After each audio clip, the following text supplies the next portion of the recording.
Doctor Bhimrao Ambedkar ने कहा था, हिंदुओं को समझना चाहिए कि वे भारत के बीमार लोग हैं और ये भी कि उनकी बीमारी दूसरे भारतीयों के स्वास्थ्य और प्रसन्नता के लिए घातक है। अंबेडकर जन्म से हिंदू थे पर मरना हिंदू के रूप में नहीं चाहते थे। उन्होंने धर्म परिवर्तन का फैसला किया था।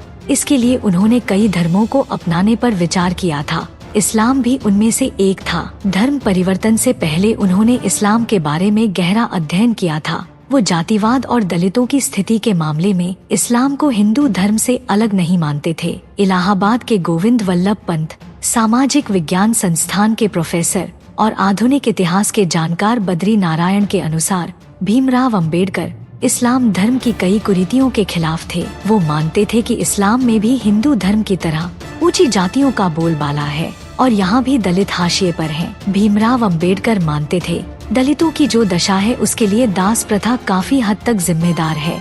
इस्लाम में दास प्रथा को खत्म करने के लिए कोई खास प्रतिबद्धता नहीं दिखती है। दिल्ली विश्वविद्यालय के प्रोफेसर शमसुल इस्लाम भी इस बात से इत्तेफाक रखते हैं।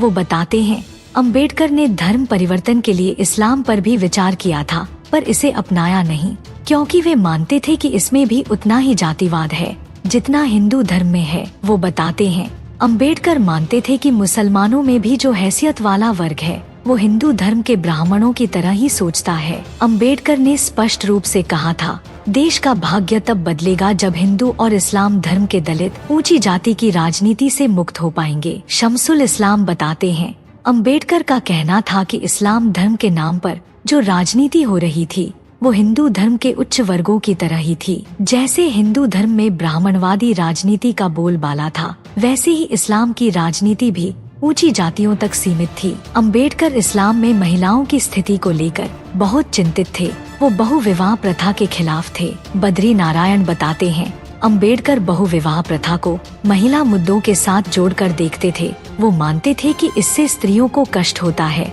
इस प्रथा में उनका शोषण और दमन होता है। उन्होंने बताया, अंबेडकर के इस्लाम न अपनाने के कई कारणों में ये भी एक कारण रहा था।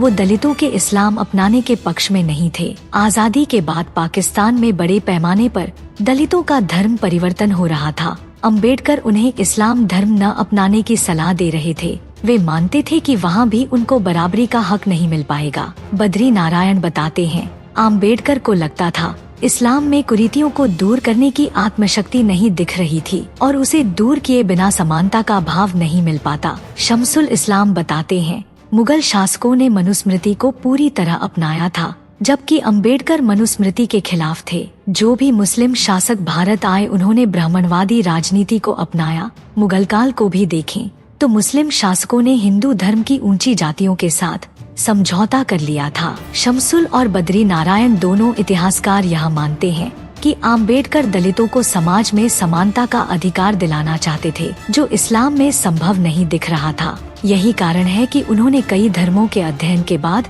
बौद्ध धर्म को अपनाया था।